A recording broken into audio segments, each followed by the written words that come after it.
Good evening. आप देख रहे हैं पब्लिक ओपिनियन। मैं हूं सलमा कौसर। तहरीक इंसाफ के रहनुमा अपनी ही जमात पर बरसने लगे हैं। अंदरूनी इख्तलाफात अब बाहर आना शुरू हो गए।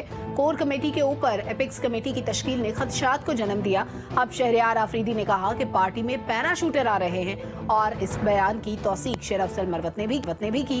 तो सवाल उठता है कि क्या रहनुमा अपने आप को शाह से ज्यादा शाह का वफादार साबित कर रहे हैं? क्या बानी की गैर मौजूदगी में पीटीआई की पार्टी का स्ट्रक्चर खत्म होने का तासुर जन्म ले रहा है? एक तरफ तहरीक इंसाफ को अप्रैल में बानी की रिहाई की उम्मीद है, तो दूसरी तरफ मुश्किल वक्त में पार्टी को सहारा देने वाले वुकला अपने पुराने सियासी रहनुमाओं में मुखासमत का मामला। आज अडयाला जेल में सहाफियों से बात करते हुए बानी पीटीआई ने भी अपने लोगों की वफादारियों पर सवाल उठा दिया। कहा, हमारे कुछ लोग मुखालिफिन से राब्ते में हैं और वो पार्टी को तोड़ना चाहते हैं। साथ ही उनका कहना था कि आज जितनी तगड़ी जमात पीटीआई है, इतनी कोई और नहीं। क्या इन दोनों बातों में वाज़ेह तज़ाद नहीं है? ये जानेंगे अपने पैनल से। और साथ ही ये सवाल भी बहस का हिस्सा होगा कि क्या बानी पीटीआई अब चाहते हैं कि उनसे मुज़ाकरात हो? वो मशरक़ी पाकिस्तान की मिसालें बार बार क्यों देते हैं? इसके अलावा बात करेंगे वज़ीर आज़म शहबाज शरीफ और वज़ीर आला पंजाब के हमरा अपने पहले गैर मुल्की दौरे पर सऊदी अरब रवाना हो गए हैं, जहाँ पर वो उम्रे की अदायगी के साथ साथ रोज़ा रसूल सल्लल्लाहु अलैहि वसल्लम पर हाजिरी भी देंगे। वज़ीर आज़म शहबाज शरीफ की सऊदी वली अहद शहजादा मोहम्मद बिन सलमान से मुलाकात भी तय पा गई है, जिसमें दो तरफा ताल्लुकात और सरमायाकारी पर बात होगी। साथ ही बात होगी गैलिप पाकिस्तान के सर्वे की, जिसके मुताबिक कारोबारी इदारों की अक्सरियत 73% को उम्मीद नहीं है कि वजीर आजम शहबाज शरीफ की नौमुंतखब हुकूमत कारोबारी मसाइल हल करेगी। और एक खबर और, जिसके मुताबिक वजीर आजम ऑफिस के अफसरान पर खुसूसी इनामात की बारिश की जा रही है। ईद से कबल 4 इजाफी तनख्वाहें मिलेंगी। मुश्किल माशी हालात में इन नवाजिशात की वजह जानने की कोशिश करेंगे हम अपने पैनल से। और आखिर में बात करेंगे हम दहशत गर्दी से मुतालिक। इस पर जारी सिक्योरिटी फोर्सेस के एक्शन की। सिक्योरिटी फोर्सेस ने डेरा इस्माइल खान में कार्रवाई की है। 8 दहशत गर्दों को जहन्नुम हासिल कर दिया। सिक्योरिटी फोर्सेस मुल्क से दहशत गर्दी की लानत को खत्म करने के लिए पुरअज़्म है, लेकिन सरहद पार मौजूद दहशत गर्दों की फैक्ट्रियों के खिलाफ क्या एक्शन लिया जा सकता है, ये आपके सामने रखेंगे। हमारा कॉम्पिटेंट पैनल हमारे साथ मौजूद है। शाहिद मेहता साहब ज्वाइन कर रहे हैं, बासी साहब है, अनवर रजा साहब मौजूद हैं, डॉक्टर फारूक सलीम भी तशरीफ रखते हैं। डॉक्टर साहब, पहले तो सियासत से आगाज करते हैं। हमेशा की तरह पीटीआई के अंदर इख्तलाफात, बाकी सियासी जमातों का भी टूटा फूटा स्ट्रक्चर, अंदरूनी कहीं पे इख्तलाफात हमें नजर आते हैं, कहीं बाहर हम देखते हैं अपेरेंटली वो अपने स्ट्रक्चर को कायम रखे हुए मामला चलाने की कोशिश करते हैं। आपके ख्याल में क्या रिवायती सियासत पाकिस्तान को आगे लेके जा सकती है?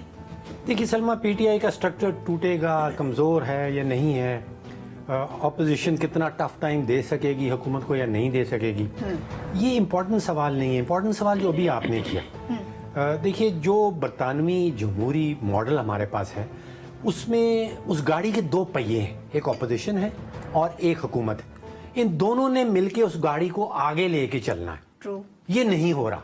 इसका मतलब है कि रवायती सियासत जो हमने अपनाई हुई है, ये नहीं चल रही। ठीक है। और इसके अलामात होती हैं। जो 8 करोड़ हम उस दिन बात कर रहे थे कि 8 करोड़ पाकिस्तानी शराय गुर्बत से गिर गए हैं, वो बीमारी नहीं है, वो इस बीमारी की अलामत है। बीमारी ये है कि 2 पहिए हैं और दोनों आपस में लड़ते रहते हैं, वो उस गाड़ी को आगे लेके नहीं जा रहे। अब जो फैसला साज शख्सियात है, चाहे वो वर्दी में हो चाहे वो वर्दी में ना हो, सियासतदान हो, उनको ये फैसला करना है किसी स्टेज पे जाके कि ये निज़ाम इस तरह तो नहीं चल रहा। तो फिर कैसे चलेगा? तो फिर इसका मुतबादिल क्या होगा? और या फिर जो जिम्मेदारियां हैं अपोजिशन की और जो जिम्मेदारी हुकूमत की, जो बरतानवी मॉडल में आती है, उसमें यह है कि जो हुकूमत बनाता है उसने पॉलिसी बनानी है, जो अपोजिशन में बैठा है उसने उस पॉलिसी की ऊपर जायज तनकीद करनी है या बेहतर पॉलिसी देनी है। लेकिन गोल ये है कि दोनों ने मिलकर उस गाड़ी को आगे लेके जाना है, दोनों ने मिलके उस निजाम को मौसर बनाना है। यहाँ वो नहीं हो रहा। यहाँ हमेशा हम ये बात करते हैं कि वो पीटीआई वाले अब तकड़े हो रहे हैं, क्या वो हुकूमत को टफ टाइम देंगे, क्या वो उनको गिराएंगे। तो यहाँ पे वो मामला नहीं चल रहा जिस मकसद के लिए हुकूमत बनाई गई थी। अपने अपने मकासद लेके चल। देखिए 16 साल से 2008 से 2024 तक का जो हमारे सामने तजुर्बा नजर आता है ना, उसका नतीजा क्या है? 30% की इन्फ्लेशन, 8 से 9 करोड़ पाकिस्तानी शराय गुर्बत से नीचे। तो इसका एक सिम्त तो पकड़े ना, ये निज़ाम नहीं चल रहा। या तो इस निज़ाम को मौसर बनाए कि वो अपोजिशन ने जो उनकी जिम्मेदारी है वो पूरी करें, जो हुकूमत की जिम्मेदारी है वो पूरी करें, और गाड़ी को लेके आगे चलना है। उसके लिए कोई रास्ता निकालें। ये निकल नहीं रहा। ठीक है, अभी तक रास्ता नहीं निकल रहा। ऑपोजिशन का किरदार अनवर साहब, डॉक्टर साहब ने भी कहा कि बहुत इंपॉर्टेंट होता है, नो डाउट इंपॉर्टेंट तो है।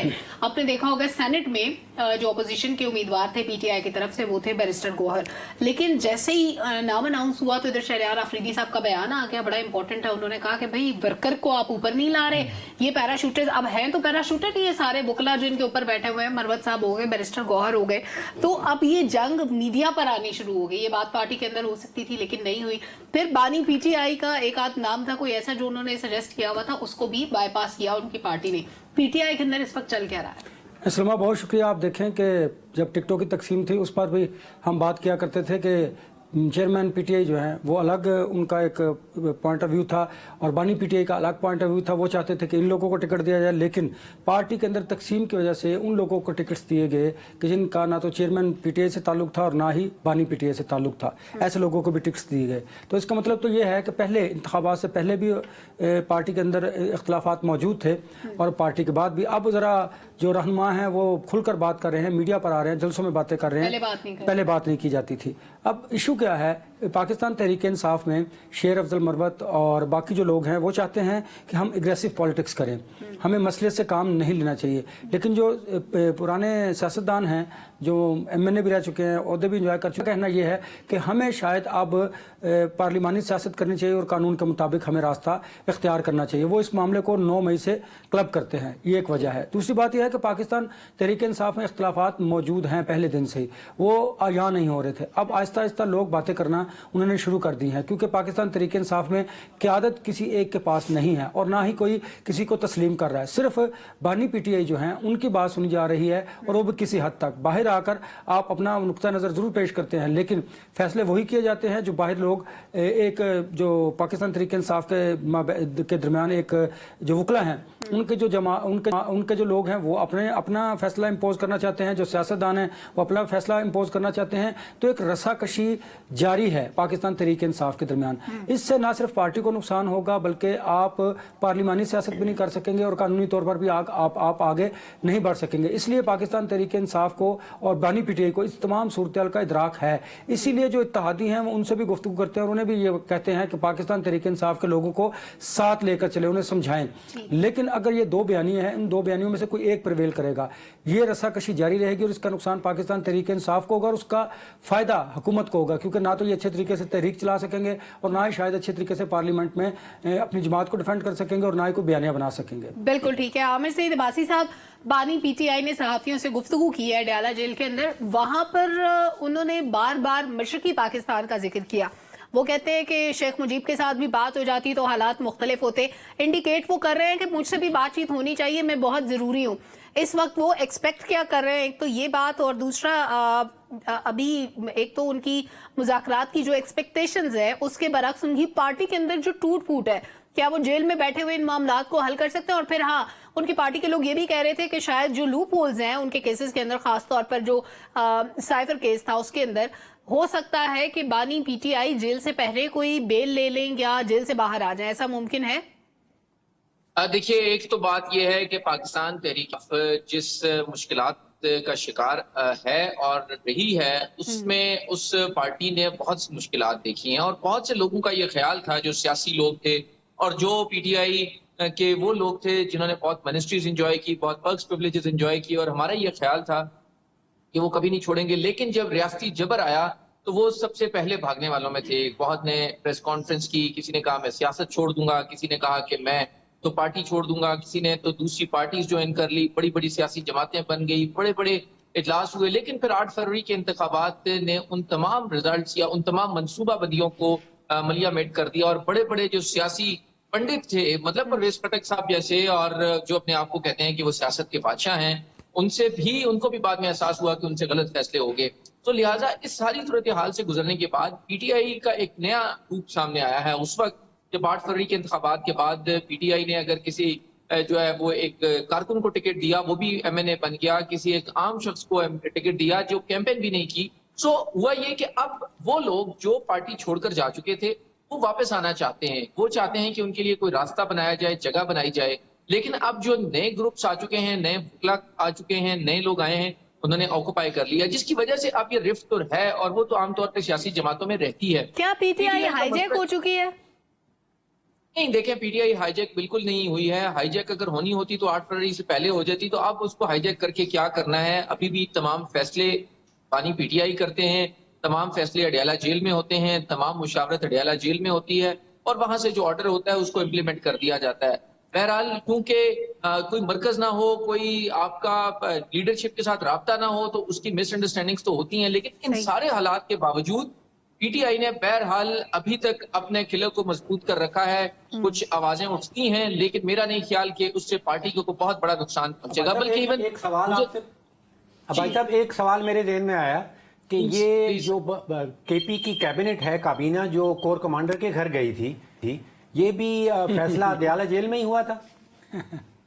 جی کرتا ہوں کہ جو وفاقی کابینہ ہے اس نے بھی وزٹ کیا GHQ کا, جہاں پر انہیں سیکیورٹی کی بریفنگ دی گئی. اسی طرح صوبائی تمام جو حکومتیں ہیں ان کی وہاں کی جو ملٹری اسٹیبلشمنٹ ہوتی ہے اس کے ساتھ رابطہ ہوتا ہے, سیکیورٹی کے اوپر اپنے آئیڈیاز ایکسچینج آف تھاٹس ہوتی ہیں. اور اسی کے لیے انہوں نے وہاں پر جو کورٹ کمانڈر ہیں ان کے گھر کا بھی وزٹ کیا, ان کی جو وہاں پر بریفنگ دی وہ بھی لی.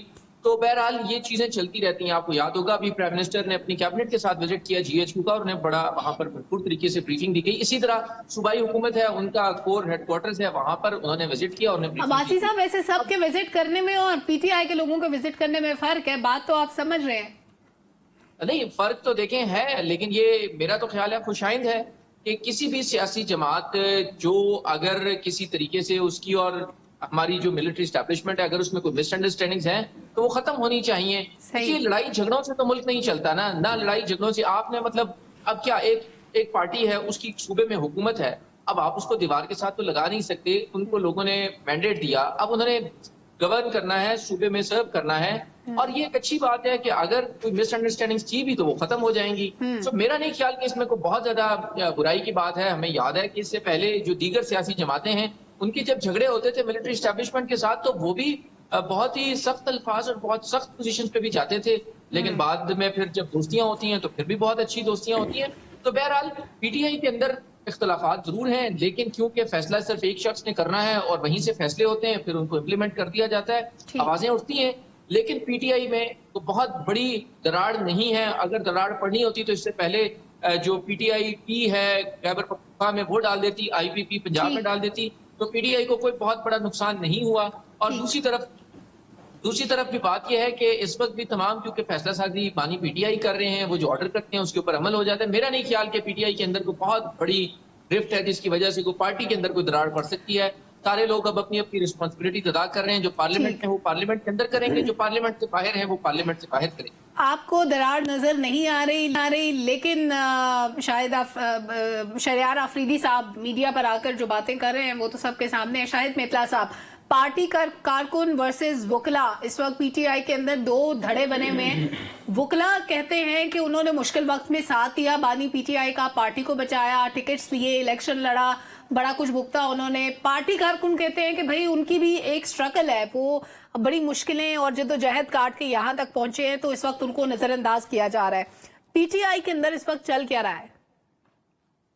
بہت شکریہ, اور آپ کے تمام پینلسٹ کو بھی السلام علیکم. دیکھیے سلما, آپ کو جو PTI کا بلڈ اپ ہے اس کو سمجھنے کی ضرورت ہے.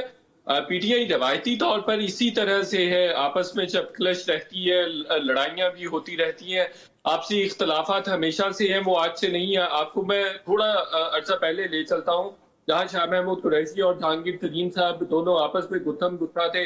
اسی طرح سے پھر اسد عمر اور جہانگیر ترین بھی آپس میں ان کی بھی نہیں بنتی تھی, اور بڑے مضبوط دھڑے تھے. ایک دھڑے میں اسد عمر تھے, یاسمین راشد تھی اور شفقت محمود تھے, جبکہ دوسری طرف جہانگیر ترین تھے, اور دوسرے جہانگیر ترین اور فواد چودھری اور اسی طرح سے دوسرے دیگر رہنما موجود تھے. تو ہمیشہ سے ان کا یہ اس طرح کا سلسلہ رہا ہے. اور بہت انٹرسٹنگ بات میں آپ کے ساتھ یہ بھی شیئر کروں کہ عمران خان بھی اس چیز کو کوئی بہت زیادہ دبانے کی کوشش نہیں کرتے تھے, بلکہ انکریج کرتے تھے. کیونکہ میں آپ کو بتاؤں کہ میں نے تمام پارٹیز کو بڑے قریب سے دیکھا ہے, تو یہ ٹو سم ایکسٹینٹ جو پارٹی کی ٹاپ لیڈرشپ ہوتی ہے اس کو یہ سوٹ کر رہا ہوتا ہے. اسی طرح کے اختلافات باقی جماعتوں میں بھی ہیں, جو PMLN ہیں ان کے بھی مختلف دھڑے ہیں آپس میں, ان کے بھی اسی طرح سے اختلافات ہیں. پیپلز پارٹی کے بھی اسی طرح سے ہے, ان میں ذرا ڈسپلن زیادہ ہے اور پی ٹی آئی کا مسئلہ یہ ہوا ہے کہ عمران خان صاحب جیل چلے گئے ہیں اور اب چونکہ وکلا کے ہاتھ میں اور 3rd ٹیئر یا 4th ٹیئر کی جو لیڈرشپ ہے اس کے ہاتھ میں تمام معاملات آ گئے ہیں پارٹی کے، تو اس لیے یہ جو فشرز ہیں وہ آپ کو واضح طور پر نظر آ رہے ہیں. ایک بات تو یہ ہو گئی. دوسری بات یہ ہے کہ دیکھیں اگر وکلا نے سنبھالا ہے تو وکلا کو اچھی خاصی پرومیننس بھی ملی ہے، ان کو اسپیس بھی ملی ہے. بہت سارے لوگ ایسے بھی پارلیمنٹ میں ہم نے دیکھے ہیں جو 4th اور 5th ایئر کے لوگ ہیں جو شاید اگلے 20 سال بھی نہ آ سکتے، لیکن اس کرائسس کی وجہ سے وہ بھی ایمرج ہو گئے. لیکن اب چونکہ ہم نے پھر ان کے آنے کی وجہ سے یہ بھی دیکھا کہ بڑا دھکم ٹیل ہو رہی ہے وہاں پہ. قومی اسمبلی کا اجلاس ایسے کوئی مچھلی منڈی بنا ہوا ہے اور کسی قسم کا ڈسپلن نہیں ہے. تو اب یہ بات بالکل کی جا رہی ہے کہ اگر ملک کو اور خاص طور پر پی ٹی آئی کو اپنی سیاست کو آگے بڑھانا ہے تو اس کے لیے ضروری ہے کہ سنجیدہ لیڈرشپ آگے آئے، اور اس کے لیے ضروری یہ ہے کہ جو سیزنڈ سیاستدان ہے وہی پارٹی کو ٹیک اوور کرے اور وہی پارٹی کو آگے لے کے چلے. دوسری بات یہ ہے جو آپ نے عامر عباسی صاحب سے پوچھا کہ وہ علی امین گڈھا پور نے وہاں پہ کور کمانڈر ہاؤس میں جا کے وہ افطار ڈنر کیا ہے، تو میں آپ کے ساتھ شیئر کر لوں کہ 2 لوگ ایسے ہیں. شہین افضل مروت کے حوالے سے بہت بات ہوتی ہے کہ ان کو فارغ نہیں کیا جا رہا، ان کو نکالا نہیں جا رہا. عمران خان صاحب اتنی مخالفت کے باوجود، اتنے سارے اختلافی بیانات دینے کے باوجود انہوں نے سوشل میڈیا جو کہ پی ٹی آئی کی کور اسٹرینتھ ہے اس کے اگینسٹ بھی ایک اسٹیٹمنٹ دیا. اس کے باوجود وہ وہیں کے وہیں ان کی پوزیشن انٹیکٹ ہے. تو اس کی بنیادی وجہ یہ ہے کہ 2 آدمی ایسے 2 انڈیویجولز ایسے ہیں جو اسٹیبلشمنٹ اور عمران خان کے درمیان برج کا کردار ادا کر رہے ہیں. بیسکلی یہ میسنجرز ہیں دونوں طرف سے. شیر افضل مروت بھی اور علی امین گڈھا پور بھی عمران خان کو ریلیف دلوانے کے لیے کوشاں ہیں. لیکن خان صاحب نے جن 2 بریجز کا ذکر کیا اس جو اسٹیبلشمنٹ اور خان صاحب کے درمیان ہے ان میں ایک علی زیدی صاحب تھے، ایک کوئی اور انہوں نے نام لیا. انہوں نے مروت صاحب کا بھی ذکر نہیں کیا. اور علی زیدی تو کہیں پر بھی ایگزسٹ نہیں کرتے ہیں. نہیں، انہوں نے جو ڈیالہ جیل میں گفتگو کی ہے خان صاحب نے، کوئی پیغامات رسانی کا جو ذکر ہوا ہے. علی زیدی سے تو وہ شدید ناراض ہیں، اور علی زیدی تو شاید ان لوگوں میں سے ہے جن کی کبھی واپسی بھی نہ ہو سکے. شاید ماضی کا ذکر کر رہے ہوں گے وہ. ان کے بارے میں ان کے بارے میں تو پی ٹی آئی میں یہ بڑا مضبوط تاثر ہے کہ وہ بہت ساری چیزیں ٹپ آف کر رہے تھے، اسٹیبلشمنٹ کو انفارمیشن لیک کر رہے تھے. جتنی بھی میٹنگز ہوتی تھی اس کی تمام انفارمیشن اسٹیبلشمنٹ کے پاس پہنچ جاتی تھی اور وہ علی زیدی کرتے رہے تھے. یہ ماضی کی بات ہوگی. بالکل ٹھیک ہے. شاید مطلب صاحب آپ کا پوائنٹ آگے. چھوٹی سی بریک سے جب واپس آئیں گے تو بات کریں گے حکومتی نوازشات کی. ایک طرف تو کفایت جاری مہم چل رہی ہے، دوسری طرف پیسہ پانی کی طرح بہایا جا رہا ہے. یہ پیسہ کہاں سے آ رہا ہے اور کیوں خرچ کیا جا رہا ہے مخصوص جگہوں پر، اس پہ بات کریں گے. ہمارے ساتھ رہیے. ویلکم بیک ناظرین. وزیر اعظم شہباز شریف اپنے پہلے غیر ملکی دورے پر سعودی عرب جا چکے ہیں، لیکن جانے سے پہلے انہوں نے کیا کام کیا کہ جو وزیر اعظم ہاؤس کے ملازمین ہیں ان کو 4 اضافی تنخواہیں دی جا رہی ہیں عید سے پہلے. اب یہ تنخواہیں کس کیپیسٹی میں دی جا رہی ہیں؟ ایک طرف کفایت جاری کی بات ہو رہی ہے اور صرف وزیر اعظم ہاؤس کے ملازمین کو کیوں نوازا جا رہا ہے؟ باقی اداروں کے ملازمین یا باقی سرکاری ملازمین کیا ان کے کوئی پرس نہیں ہے؟ کیا ان کو فیسیلیٹیٹ نہیں کیا جاتا؟ انور رضا صاحب، اس سب کے لیے یہ کس قسم کی بندر بانٹ ہے؟ دیکھیے سلمہ، یہ ڈسکریمنیشن ہے. اگر آپ کو تنخواہیں دینی تھی تو پاک سیکریٹریٹ میں جتنے وفاقی ملازمین تھے آپ کو ان کی تنخواہیں انہیں دیتی تھی. آپ 2 تنخواہیں دے دیتے عید پہ چلے. لیکن آپ نے پرائم منسٹر آفس میں ملازمین کو تنخواہیں دے کر یہ ثابت کیا کہ آپ نے نہ صرف ڈسکریمنیشن کی ہے بلکہ آپ یہ چاہتے ہیں کہ جو بیوروکریسی ہے وہ آپ کے مرضی کے مطابق، منشا کے مطابق کام کرے. حالانکہ پرائم منسٹر آفس میں بہت زیادہ اگر آپ دیکھیں مرات ہیں آلریڈی.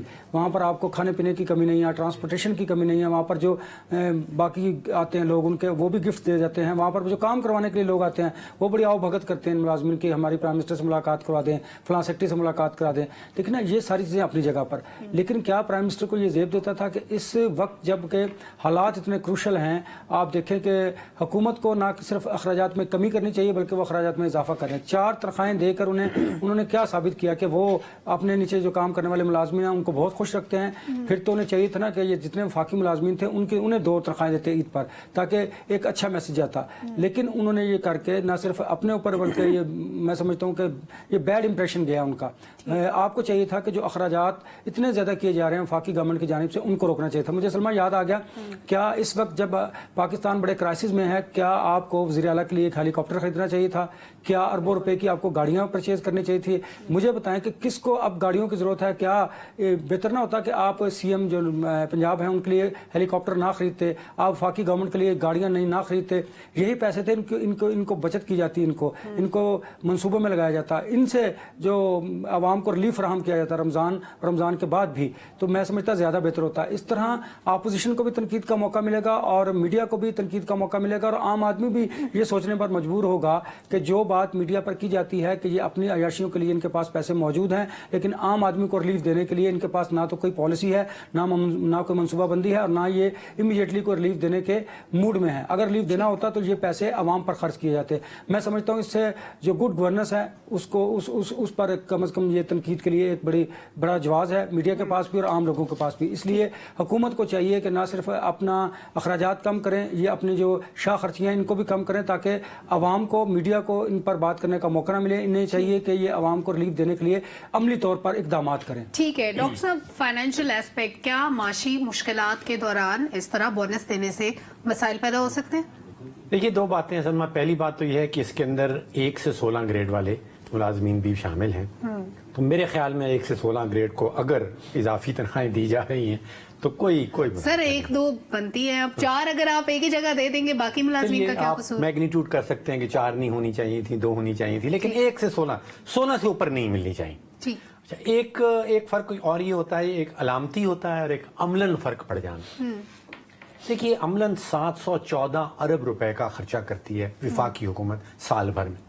अगर ये 1 से 16 ग्रेड के अफसरान को कुछ 2-4 करोड़ रुपया ज्यादा मिल जाए तो अमलन तो इसका कोई फर्क नहीं पड़ेगा। जो सिंबॉलिक है, जो पैगाम जाता है आवाम को और बाकी सिविल सर्वेंट्स को, वो गलत जाता है। जैसे अभी अनवर साहब ने कहा, पैगाम रसाई गलत है।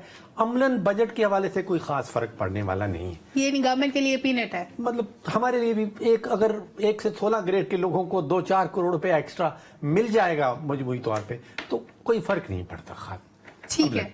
और फिर अभी आपने गैलप की अभी जिक्र किया कि वो गैलप ने शायद कोई 73% लोग, उन्होंने अपनी मालूम नहीं किसके पास गए हैं, कारोबार। देखिए, कारोबारी हवाले से एक चीज कहलाती है जिसको कहते हैं कलेक्टिव इन्वेस्टर विजडम, यानी कि जो इजमाई कारोबारी लोगों की जहानत है या राय है, उसका इंडिकेटर क्या होता है? उसका इंडिकेटर स्टॉक मार्केट होती है। वहां पे सारे मुल्क के जो मिल के सरमायाकार हैं वो इन्वेस्ट करते हैं, खरीद भी रहे होते हैं और बेच भी रहे होते हैं। और जब वो मार्केट चढ़ रही होती है, इसका मतलब है कि डिमांड ज्यादा है, खरीदने वाले ज्यादा हैं। इसका मतलब ये है कि सरमायाकार इस वक्त जो है वो पॉजिटिव देख रहे हैं, अदरवाइज तो वो स्टॉक बेचने पे आ जाएंगे। ये होगी अंदरूनी सरमायाकारों की कहानी। इसी तरह बैरूनी सरमायाकार भी देखते हैं, वो अगर हमारे बॉन्ड्स की कीमत चढ़ रही है, जो पिछले कई हफ्तों से चढ़ती चली जा रही है, यानी कि पिछले साल वाला जो बॉन्ड है वो आज तक में डबल हो गया, पैसे डबल किए हैं लोगों ने पाकिस्तान बॉन्ड के ऊपर। अगर बैरूनी सरमायाकार बॉन्ड खरीद रहा है तो उसको कोई पॉजिटिविटी नजर आ रही है यहाँ पे। तो जो गैलप पोल का आपने जिक्र किया वो तो इससे बिल्कुल मुख्तलिफ है, दो मुतजाद चीजें हैं। ठीक है, शायद मेतला साहब आप भी फाइनेंशियल मैटर्स पे बड़ी गहरी निगाह रखते हैं। ये जो 73% लोग कह रहे हैं मुख्तलिफ कारोबारी इदारों से ताल्लुक़ रखने वाले या कारोबारी शख्सियात के वो अदम एतमाद का इजहार कर रहे हैं शहबाज शरीफ साहब पे, उसके पीछे रीजन क्या है जो गैलप बता रहा है? और दूसरी जो तनख्वाहों वाली बात है, डॉक्टर साहब तो कह रहे हैं कि फर्क नहीं पड़ता, लेकिन नवाजिशात एक ही जगह पे हो रही हैं, इससे तो जरूर फर्क पड़ता है, क्योंकि पैसा जाहिर है सबके लिए इंपॉर्टेंट है। ऐसे भी सरकारी इदारे हैं जहाँ पे 3-3 माह तनख्वाह नहीं आती, रेलवे को देख ले, इस तरह के और भी हैं। एक जगह पे पैसों की बारिश हो रही है, एक जगह पे ईद गुजारने के लिए पैसे नहीं है, तो किस किस्म की तफरीक है? बिल्कुल, मैं वैसे डॉक्टर साहब की बात से एग्री इसलिए नहीं करता कि मैंने बड़े तवातर के साथ ये सिलसिला देखा है कि भाई बजट आने से पहले और बजट आने के बाद 2-2, 3-3 सैलरीज दे दी जाती हैं और स्टाइपेंड के तौर पे दे दिया जाता है, नवाज दिया जाता है, और बहुत सारे डिपार्टमेंट्स को, बहुत सारे इदारों को दे दिया जाता है। अब ये देख लीजिए, पीएम ऑफिस को 4 सैलरीज दे दी गई हैं, इसके कोई ऐसे कोई ना जवाज है ना कोई तोक है। देखिए, जो सरकारी अफसरान काम कर रहे हैं उनको आपने काम करने की तनख्वाह मिलती है, और दूसरी तरफ आप तो ऑस्टेरिटी मेजर्स, आप ऑस्टेरिटी कैंपेन रन कर रहे हैं कि भाई हम तो बचत कर रहे हैं और मैक्सिमम हम पैसे बचाने की कोशिश कर रहे हैं, दूसरी तरफ आप इस तरह के लल्ले तलल्ले भी कर रहे हैं। और क्यों ऐसा होता है कि ये सरकारी अफसरान को बार बार इस तरह की मुराद दी जाती है, इसका कोई जवाब नहीं है। दूसरी तरफ आपके पास आपके जो गरीब हैं, अभी भी पिछले दिनों भी मैं एक रिपोर्ट पढ़ रहा था, वो कह रहे हैं कि 1,70,00,000 मजीद लोग गुर्बत की लकीर से नीचे चले जाएंगे। तो दूसरी तरफ सिलसिला ये है कि राशन लेने के लिए लोगों के पास पैसे नहीं है, आप उसी पैसे को दूसरी जगह इस्तेमाल कर सकते हैं। और ये जो सरकारी अफसरान है, अमूमी तौर पर यही देखा गया है कि देखिए नौकरियां लेते हैं सिफारशी, जो डॉक्टर साहब बात कर रहे हैं ना कि ग्रेड 1 से 16 तक, इसमें कोई हरज नहीं है। और यही सलमा वो ग्रेड है जो ज्यादातर सिफारिश से लोग आते हैं। और बिलीव मी, आप ऑफिस में जाके देखिए, आप मिनिस्ट्रीज में जाके देखिए, यही तमाम तबका जो है वो बिल्कुल वेला बैठा होगा, कुछ भी नहीं कर रहा होगा, लेकिन एक ऑफिस में 3-3, 4-4 लोग बैठे हुए हैं। और दूसरी तरफ हाँ बिल्कुल ये भी डिस्क्रिमिनेशन है कि बहुत सारे डिपार्टमेंट्स ऐसे हैं जहाँ पे सैलरीज क्या पैसे ही नहीं है, यानी रोजमर्रा के ऑपरेशंस रन करने के लिए भी पैसे नहीं है। अभी भी 24 बिलियन रुपीस आप कट कर रहे हैं यूनिवर्सिटीज को, आप पिछले 4-5 साल से पैसे नहीं दे रहे हैं उनको। आप ये कह रहे हैं तालीम जिसके बारे में आप बड़े सेंसिटिव नजर आते हैं दावों की हद तक, उसके लिए आपके पास पैसे नहीं है। यूनिवर्सिटीज का बजट आपने कट किया हुआ है, एजुकेशन का ओवरऑल बजट आपने कट किया हुआ है। दूसरी बात जो गैलप की आप कर रही है, देखिए गैलप का थोड़ा सा उन्होंने थोड़ा चीजों को कंफ्यूज किया हुआ है। एक तरफ तो वो ये बात कर रहे हैं कि ये 5वां क्वार्टर है, जो कॉन्फिडेंस है जो बिजनेस कम्युनिटी का वो इम्प्रूव हो रहा है। पिछले क्वार्टर में कोई -7 था, अभी -6 हुआ है, एक -1% जो है वो इंक्रीज हुआ है, इम्प्रूव हुआ है। दूसरी तरफ वो ये भी कह रहे हैं कि 73% जो कारोबारी इदारे हैं उनका एतमाद नहीं है शहबाज शरीफ पर, और वो ये समझते नहीं है कि मुआशी इस्तेहकाम आ सकेगा। देखिए परसेप्शन की अगर बात की जाए तो मुआशी इस्तेहकाम, बहुत सारी जो पॉलिटिकल इंस्टेबिलिटी मुल्क में हो रही है, जजेस खत लिख रहे हैं, पीटीआई एक बड़ी जमात है, उसको कोई पॉलिटिकल एरिना में स्पेस नहीं मिल रहा है, या वो ऐसे कोई प्रोडक्टिविटी उनकी शो नहीं हो रही है, या कोई कंट्रीब्यूट करने से वो कासिर है। दूसरी तरफ सिविल सोसाइटी में भी खासी रेस्टलेसनेस है, अनरेस्ट है। और चौथी चीज ये है कि आपके दहशतगर्दी भी हो रही है। तो ये सारे एक्यूमुलेटिव फैक्टर्स हैं जो कंट्रीब्यूट करते हैं बिजनेस परसेप्शन को एस्टैब्लिश करने के लिए। तो जब उसका फिर दोष सिर्फ शहबाज शरीफ को नहीं दिया जा सकता, ये तमाम के तमाम लोग कहीं ना कहीं कंट्रीब्यूट कर रहे होते हैं, तमाम के तमाम स्टेक होल्डर्स कंट्रीब्यूट कर रहे होते हैं। तो कहने का मकसद ये है कि थोड़ी सी मुझे जो गैलप की रिपोर्ट है वो कंफ्यूजिंग लगी है कि 73% कारोबारी इदारे भी उन्होंने मेंशन नहीं किए कि उन्होंने प्राइवेट सेक्टर से ये डाटा लिया है, या गवर्नमेंट में भी बिजनेस हो रहे हैं, बिजनेसेस गवर्नमेंट के इदारे भी कर रहे हैं, ये डाटा उन्होंने बाहर से लिया है। ओवरऑल बात ये है कि बिल्कुल हमारे यहाँ मुआशी इस्तेहकाम ये तमाम फैक्टर्स की वजह से उस तरह से आता नजर नहीं आ रहा, और शायद तमाम स्टेक होल्डर्स को सर जोड़ने की जरूरत है, बैठ के उनको आगे लेके जाने की जरूरत है। बिल्कुल ठीक है, यानी एम्बिग्विटी है गैलप के सर्वे के अंदर। आमिर सईद अब्बासी साहब, गवर्नमेंट के अंदर क्या चल रहा है, हुकूमती हलकों में किस किस्म की बातें चल रही हैं? शहबाज शरीफ साहब मेल मुलाकातें तो कर रहे हैं, लेकिन इधर पैसे बचाने की बात करते हुए एक नया सवाल जोड़ गए हैं अवाम के लिए कि गरीब आदमी के पास पैसे नहीं है, चाहे वो सरकारी मुलाजिम भी है, कहीं पे उसको तनख्वाह नहीं मिल रही, कहीं पे इकट्ठी 4 तनख्वाहें मिल रही हैं। क्या चल रहा है?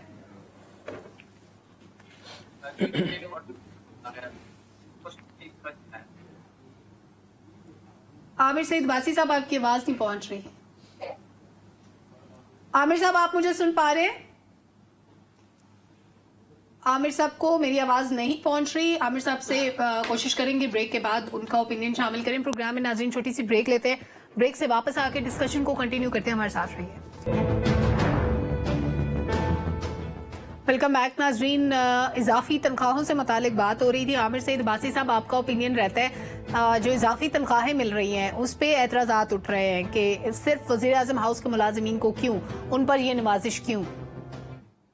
देखिए ये तो हमेशा से रहा है कि जो भी पावर कॉरिडोर्स में होते हैं वो अपने लिए फवायद हासिल करते हैं और अपने लिए सहूलियात हासिल करते हैं, लेकिन हम इस वक्त जिन हालात से गुजर रहे हैं वो बहुत अहम है। जिन मुश्किल मुआशी चैलेंजेस से हम गुजर रहे हैं, मैं पढ़ रहा था कि इवन 4-4 माह की तनख्वाहें उन्हें वज़ीर-ए-आज़म शहबाज शरीफ साहब दे रहे हैं और 3-3 माह की उन्हें निगरां वज़ीर-ए-आज़म अनवारुल हक काकड़ साहब दे के गए हैं। क्या बात तो है। मतलब के तो डॉलर्स पे डॉलर्स हैं, उनके तो वारे नजारे हैं कि एक एक सैलरी के साथ एक सैलरी फ्री है। तो ये बहुत बड़ा जुल्म है कि इस तरह की जो नवाजिशात हैं जो हमारे हुक्मरान अपनी टीम्स के ऊपर करते हैं, ये पब्लिक एक्सचेकर है, ये अवाम के पैसे हैं और ये अवाम की एक एक जो पाई है उसका हिसाब होना चाहिए और उसको खर्च करते हुए भी हमारे हुक्मरानों को एहतियात में रखनी चाहिए। ये किसी की जाती जागीर नहीं है, ये किसी की जाती खजाना नहीं है, बल्कि ये अवाम की खून पसीने की कमाई है और इसको खर्च करते हुए हमारे हुक्मरानों को बिल्कुल जो है वो एहतियात बरतनी चाहिए, न सिर्फ खर्च करते हुए भी बल्कि इसको यूं तकसीम करते हुए। बिल्कुल ठीक है। हमारा आखिरी टॉपिक जिसके लिए वक्त मुख्तसर रह गए, शायद मिथिला साहब, दहशत गर्दी के वाकयात अभी तक थम नहीं सके। नई गवर्नमेंट आई है, इसके लिए भी एक बड़ा चैलेंज है, खासतौर पर अफगानिस्तान के अंदर जो महफूज पनाहगाहें दहशत गर्दों की, उनको कैसे खत्म करेंगे। फिर टीटीपी के जो यहाँ पर कारिंदे मौजूद हैं, जो यहाँ पर कार्रवाइयां कर रहे हैं, उनको कैसे क्या मौसर हिकमत अमली हो सकती है जल्द अज जल्द उनको खत्म करने के लिए।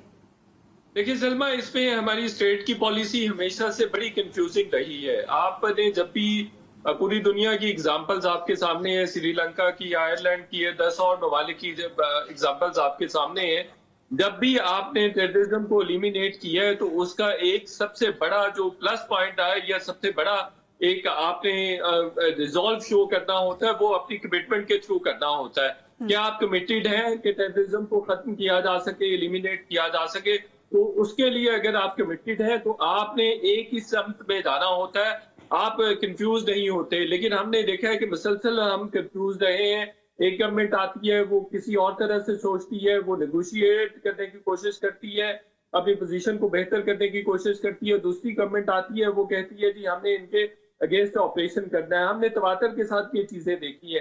पीटीआई देख लीजिए, इमरान खान साहब देख लीजिए, पिछली गवर्नमेंट में उन्होंने पूरा एक प्लान बना दिया। बहुत सारी एक्सक्लूसिव इंफॉर्मेशन से मैं वाकिफ हूँ, किस तरह से उन्होंने तमाम चीजें प्लान की हुई थी। 30 से 35 हजार लोगों को उन्होंने यहाँ पर बसाना था, उसके लिए फंड्स वगैरह भी जनरेट कर लिए थे, एलोकेट करने थे, एलोकेशन भी होनी थी और इस तरह के तमाम मामला तय पा गए थे। अच्छा, दूसरी तरफ आप देखिए कि अब वही जब ये फॉल ऑफ काबुल हुआ है तो बहुत सारे लोग ये दावा कर रहे थे कि जी जो टीटीपी के लोग हैं उनको, जो टीटीए वाले हैं, अफगानी तालिबान है, वो उनको बिल्कुल भी डिस्कार्ड कर देंगे और उनको बिल्कुल फारिग कर देंगे। लेकिन ऐसा नहीं किया। तो हम बहुत ज्यादा कंफ्यूज है सलमा। इसके लिए रिजॉल्व की जरूरत है। कोई भी टेररिज्म है दुनिया भर में, वो ऑपरेशन के बगैर पॉलिसी को मजीद क्लियर करना होगा गवर्नमेंट लेवल पे। शायद सा वक्त कम है। ठीक है, अनवर रज़ा साहब, मुज़ाकरात मसले का हल है? देखिए, मुज़ाकरात पाकिस्तान ने पहले भी किए, हुकूमतों ने भी किए। मुज़ाकरात के नतीजे में काफ़ी हद तक हमें कोई उसके नतीजे भी हासिल हुए, लेकिन दहशतगर्दी को जड़ से उखाड़ने के लिए आपको ऑपरेशन करने पड़ते हैं, साथ साथ आपको बातचीत भी करनी पड़ती है, हो भी रही है। मैं समझता हूँ कि आपको मुज़ाकरात के साथ साथ रियासती ताकत के साथ भी इन दहशतगर्दों को कुचलना होगा, क्योंकि यह मुस्तकिल तौर पर ये बीमारी हमें लाहक है। अब इस बीमारी से जान छुड़ाने के लिए आपको ऑपरेशन भी जरूरी है और साथ साथ मुज़ाकरात भी। अगर मुज़ाकरात के जरिए मामला हल नहीं होते तो फिर आपको ताकत को, रियासत को ताकत के जरिए, जोर के जरिए इसको कुचलना, दोनों ऑप्शन सामने रख के चलना चाहिए स्टेट को। बिल्कुल ठीक है। डॉक्टर साहब, टाइमिंग कितनी इंपॉर्टेंट है ये वाकयात? सलमा, 3 चीजें। ये टाइमिंग का एस्पेक्ट मुझे बड़ा इंपॉर्टेंट लगता है कि जब भी पाकिस्तान की मईशत को एक सिमत पकड़ने लगती है तो बम फटना शुरू हो जाते हैं, दहशतगर्दी बड़ी तेजी बाय प्लान किया जाता है। तो प्रॉब्लली कोई सोचा समझा मंसूबा है इसके पीछे कि माशी तौर पे पाकिस्तान को आगे नहीं बढ़ने देना, उसको वहां पे रोक के रखना है। फिर सिमत आपने देखनी है कि मशरकी बॉर्डर से तो रियासती दहशतगर्दी, हम वो गार्डियन की रिपोर्ट की बात कर रहे थे, वहाँ रियासत सपोर्ट कर रही, और जो हमारा वेस्टर्न बॉर्डर है वहाँ पे वो गैर रियासती ग्रुप्स हैं जिसमें टीटीपी है और अभी वो इस्लामिक स्टेट खुरसान बहुत एक्टिव हुआ है। फिर जैसे अभी शाहिद साहब ने कहा कि मुल्क के अंदर जो इंतहा पसंद नजरिया है उसको काउंटर टेररिज्म किस तरह, उसकी काउंटर टेररिज्म किस तरह करनी है, एजुकेशन के थ्रू किस तरह करनी है, सिलेबस के थ्रू किस तरह करनी है, तो उसके ऊपर अभी इकदाम उठा नहीं रही रियासत। बिल्कुल ठीक है, इकदाम उठाने चाहिए। आमिर सईद अब्बासी साहब, दहशतगर्दी को जड़ से उखाड़ने के लिए मजीद क्या किया जाए? जितना कुछ हो रहा है वो तो आपके सामने है। देखिए, मेरा यह ख्याल है कि अगर आप दुनिया भर के मॉडल्स को देखें तो उसमें उन्होंने बाइफरकेट किया। उन्होंने कहा कि ये हार्डकोर टेररिस्ट है, ये मीडियम लेवल का है, ये मिनिमम लेवल का है, और फिर उन्हें बाइफरकेट करके उनको हैंडल किया। जो हार्डकोर होते हैं उनके लिए ये फैसला किया जाता है कि उन्हें हर सूरत एलिमिनेट करना है। फिर जो मीडियम होते हैं उनके ऊपर भी वर्किंग की जाती है, जबकि जो लाइट होते हैं या मिनिमम वाले होते हैं उनके ऊपर उनको कौमी धारे में लाने की कोशिश की जाती है। लेकिन यहाँ अलमिया क्या है, यहाँ तो एक सियासी जमात अपने राइट्स के लिए प्रोटेस्ट करे, उसके ऊपर दहशतगर्दी का पर्चा हो जाता है। सो हमारे यहाँ इस तरह की, ये देखिए, ये टेररिज्म जो है ना, ये प्योरली एक सिक्योरिटी सब्जेक्ट है, इसका सियासत से कोई ताल्लुक नहीं होना चाहिए। दहशतगर्दी के नाम को इवन अपने सियासी मकासद या सियासी स्कोर सेटल करने के लिए भी इस्तेमाल नहीं करना चाहिए। सो मेरा यह ख्याल है कि दहशतगर्दी को प्योरली दहशतगर्दी और एक मेनेस के तौर के ऊपर ही डील करना चाहिए, एक लानत के तौर के ऊपर ही, और उसको क्रश करना चाहिए। जो उनमें से भटके हुए हैं, जिनको कौमी धारे में लाया जा सकता है, उनको लाना चाहिए, लेकिन जो हार्डकोर टेररिस्ट हैं उनको एलिमिनेट करना चाहिए, और इन कवानीन का किसी भी अपने सियासी स्कोर सेटल करने के लिए इस्तेमाल नहीं होना चाहिए। बिल्कुल ठीक है। आमिर सईद अब्बासी साहब, जाते जाते आपने एक और प्रोग्राम का मौजू दे दिया। इस पे भी पूरे प्रोग्राम में बात हो सकती है, उस भी वक्त कम था, चूंकि हमने कोशिश की किसी न किसी किनारे लगा सके इस मामले को। पब्लिक ओपिनियन का वक्त खत्म हुआ, इजाजत दीजिए, अल्लाह हाफिज।